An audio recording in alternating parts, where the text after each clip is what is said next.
my name is Sarah. And my name's Jo. And we are doing JAS chats. So the reason why we are here is because I'll start with introducing myself. Well, I've just introduced myself. But my daughter's name is Beth. She's 16. We got an autism diagnosis for her when she was 2.5. And when we got the diagnosis, it was horrible because there wasn't any information out there. I had been given a book which was about a woman who had been diagnosed with autism as an adult, but as a child she had been sexually abused. She had had a horrific childhood because they didn't understand her, and I remember reading the book and thinking, oh my God, that's just so scary. I don't want that to happen to my Beth. And also, when I have my journey with her, I will make sure that I show people the positive side, because I thought that it was quite dangerous to give someone with a new diagnosis a book that basically scared the hell out of me. So I, after a few years, because I had a toddler at the time. In fact, I was pregnant with my second child, and then I had another baby, and so it took a while to get my head around things. I think it was when Beth started school that I started a blog and really wanted to emphasise the positive side of autism and the positive side of my beautiful girl. And now I'll pass you over to Jo, and she can explain how her journey has been. Well, my son Daniel, he is 8 in October, and he was diagnosed in 2009 when he was 2 years and 4 months old. And again, I had a terrible time because at that time all you heard were bad things, and I'd seen the movie The Black Balloon, which showed autism to be quite violent and horrific. So I think that I probably cried for about 7 days. And my parents had to move in with me, just to... Oh, wow. Okay. Because I had Patrick, he was 4 months old. Yeah. So then, as a newly diagnosed mother of someone with autism, you lay in bed, and I'm sure a lot of you can relate to this, and you Google a lot. And we didn't have internet in our right. diagnosis, so I couldn't So do you were that. probably lucky. I just had the book. Yes. Yeah. So I saw the only videos I found were of kids banging their heads on walls and being restrained on the couch. So then I Googled and I found your blog. And I read it, and it gave me hope. And don't cry now. But it did, because it was just so lighthearted, and it showed the positive things and how you can make a family work with a child who has autism. Yeah. So that is how I got through it, through Sarah's blog pretty much. And if you read it, and when you read it, you'll realise how it would have helped me. www.autisticchildren.com.au. There you go. There you go. Yes, exactly, Sarah. And let's just hope that we get a lot of subscribers to your blog, because it is helpful. And I read it backwards, so I read the most recent and it was interesting to see from a girl's point of view, because I had a son. So and because it's not as common in girls, as those of you who are parents would know, it's 1 in 4, isn't it, really, that are girls? Yes. So yes, so that's right. It's not terrible. I know a few mums with girls, but they're all so different anyway. Irrespective of the girls and the boys, every child is very different. I know people who have got children who, except for the social, I think, isn't there 3 common things with autism? There's social, I can't remember what the other ones were. Speech. Or communication. Yeah. Social communication and... I can't remember the other one. That wasn't very professional of us, was it? No, it's not, but here we are. But I remember talking to my friend with her son and saying they've got those things in common, which are the things that all the autistic repetitive children behaviour. have. Yeah. Yes. But everything else was very different. Beth's issues were very different than her son's. Beth, for example, doesn't have issues with going in different routes in the car, whereas her son, he insisted that they had to go the same way every time. So there were very different things. Beth's sensitivities are to do with her sound, anything to do with sound. So she would, her response when she has issues is to put her hands over her ears, even if it's not something that is to do with sound, because that's just her coping But she can mechanism. sense it from before you'd even see it, because I know when I used to wait at the bus stop, one of the boys that caught the bus with us would start covering his ears. Yeah. And he'd go hide in the bushes, and then a few minutes later, a truck would go past because he heard. Dogs, aren't they? That's absolutely. But their senses are amazing. Yeah, absolutely. I'm lucky with Daniel in the fact that he's so laid back. He loves new things. He loves new people, and he's speech delayed. Yeah. I put him on, that's another thing about your blog. Sarah would talk about choosing schools for Beth, and in a way I'm lucky to have gleaned from her experience, because you sent Beth to a mainstream. We went to mainstream primary school and then special high school now she's at. Yes. Yeah. So at the time we were thinking about primary education for Daniel, you were thinking about secondary education for Beth, which was fantastic, because I think you said mainstream was okay, but it was hard work. Mainstream was wonderful for Beth, it really was, and the school that we chose was fabulous. I think though in probably about grade 4 was when, if I'd known we had the option, we would have changed her, because that's when kids start to separate from all hanging around together in a big group to having their individual friends, and if there's birthday parties they might have 2 or 3 friends, so it's not everybody invited, and the divide was quite obvious then socially for Beth. That's when she didn't get that not everybody wanted her to come over for play dates, and we didn't have very many. In fact, play dates were always at our house. She didn't really get invited to other people's houses for which is a little bit heartbreaking, because being your first child, Daniel's my first child. Yeah. You just wonder if you'll ever live normally again. And I know, and I'm glad that I had Patrick already before the diagnosis, because I don't know if I would have had another one. Well, I was pregnant with Bill, and I'm the same. I remember thinking, how the hell am I going to do this? I was actually at a midwife appointment, talking to the midwife, who was the lady that the midwife at Beth's birth, and she said to me, "How's Beth?" And I just went, "Oh my God!" And I went through, because I didn't know, being my first, and I was going through what a bugger of a kid she was, basically. And she said, "Hang on, I'll get Jeff to come in," who was our regular doctor. And he came in, and I told him what she was doing, how, people would come over and she would cry if I was talking to them, and then I would leave and they would be okay, or vice versa. And he said to me, "It sounds like she's got autism," and which was fantastic, because I've heard some horror stories about people finding it really difficult to get diagnoses, or whatever the word is.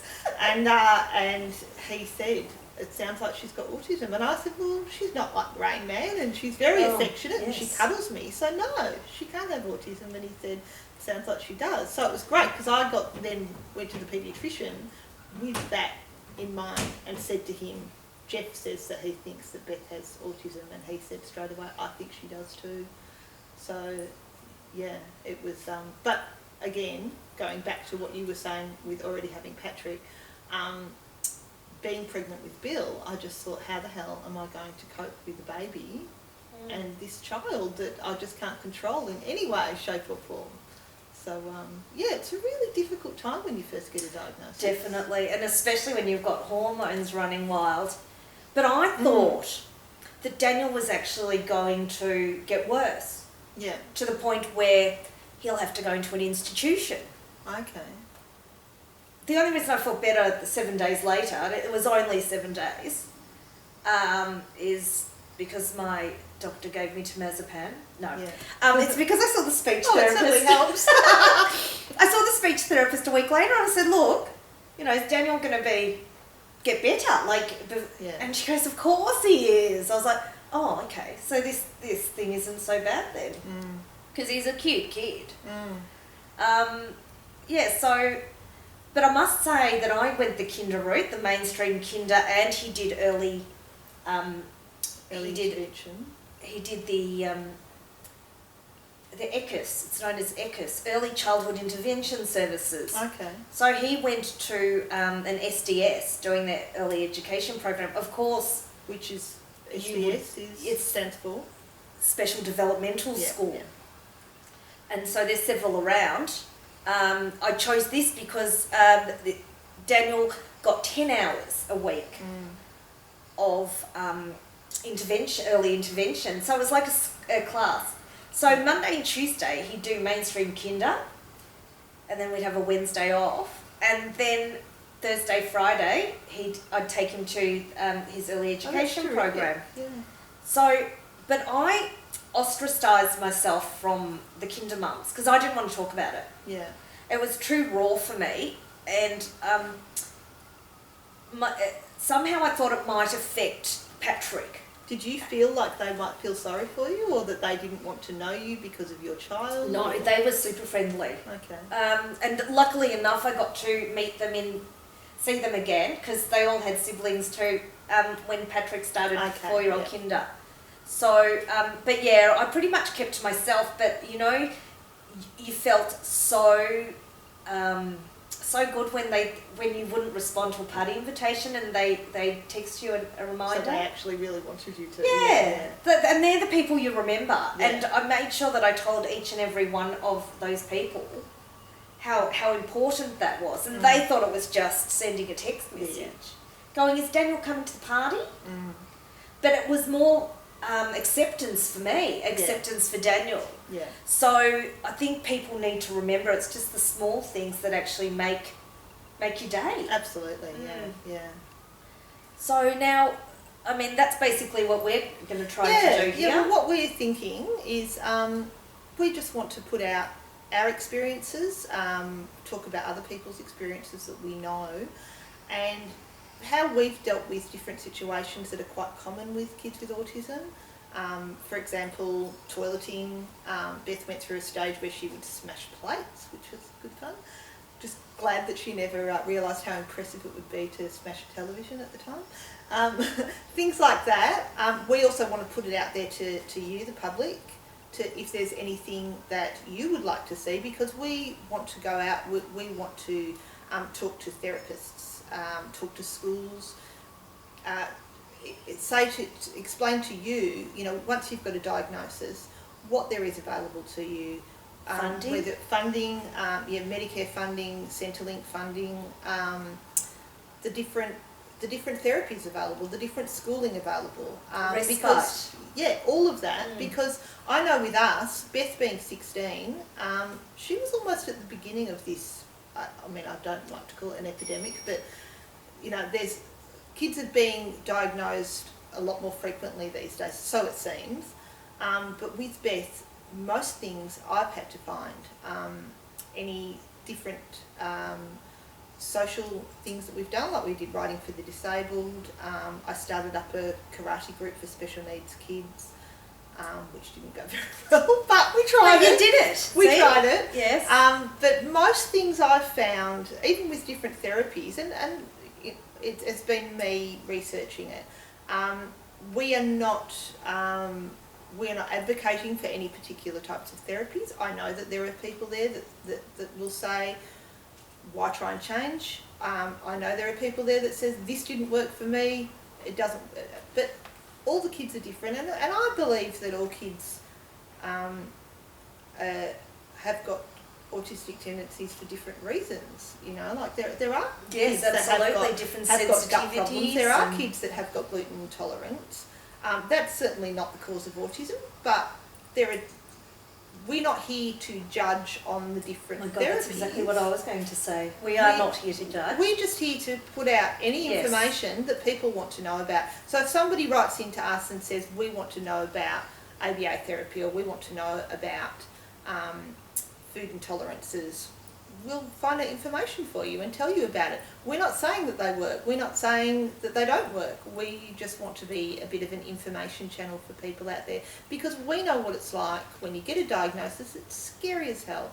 And we just want to be able to say, you know what, you're not alone, and we found each other and can be a support for each other, and we want to be supportive to you as well. So yeah, that's And basically... I did find Sarah through her blog, and I sent her an email, and I cried when I sent that email, and I said, oh my goodness, I am writing to you because, meanwhile bawling my eyes out, I'm writing to you because when my son was diagnosed, I read your blog and it changed my life. Not even kidding, I could probably find a copy of it for you. But it did, and I think that was nice for you to hear too, because you realised that is so cool. One person reads my blog. Yeah.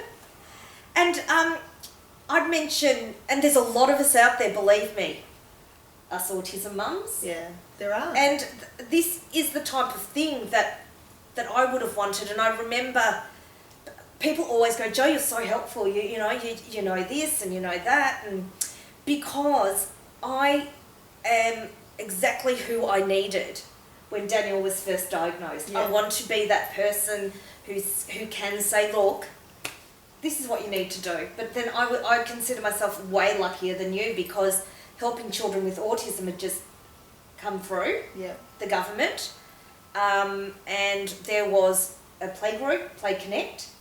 There was a mums group, which was we went to Irabina.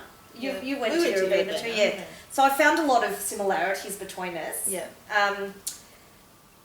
I cannot even think of the special mums group that was at Irabina, but I think it's all changed again now that I think it was a bit of a project when I first joined, because I know that the Early Childhood Intervention Service was a project, and when I rang them a couple of years ago to make some inquiries for a friend, all the setup had changed. So I think we were the trial, and I'm glad that I was the trial, because they were really working hard to, because I know now that there's a waiting list and there's just so many people. Which there was when we first went to Irabina. We got a day a week, which was fabulous, and Beth used to go on a bus. The second year we got 3 hours a week. Wow. And the third year we got an hour a week. Yes. So it was it's the more kids got diagnosed, the less that there was, and it's changed a lot now with FAXIA funding and things like that. You can access a lot more services. Yes. But, it's more streamlined. anyway, but maybe next week we'll talk about diagnosis and then what there is available. What to do, start with. exactly. Yeah. But we might wrap it up for this week for that, because that's enough to be going around your head. So we'll see you next week. So welcome. Nice to meet you. JAS Chat. JAS Chat stands for Crazy Honest Autism Talk. No, CHAT stands for Crazy Honest Autism Talk. JAS Chat stands for Jo and Sarah's Crazy Honest, of course. Honest Autism Talk. Yes, that's right, and we're trademarking that. Bye. Bye.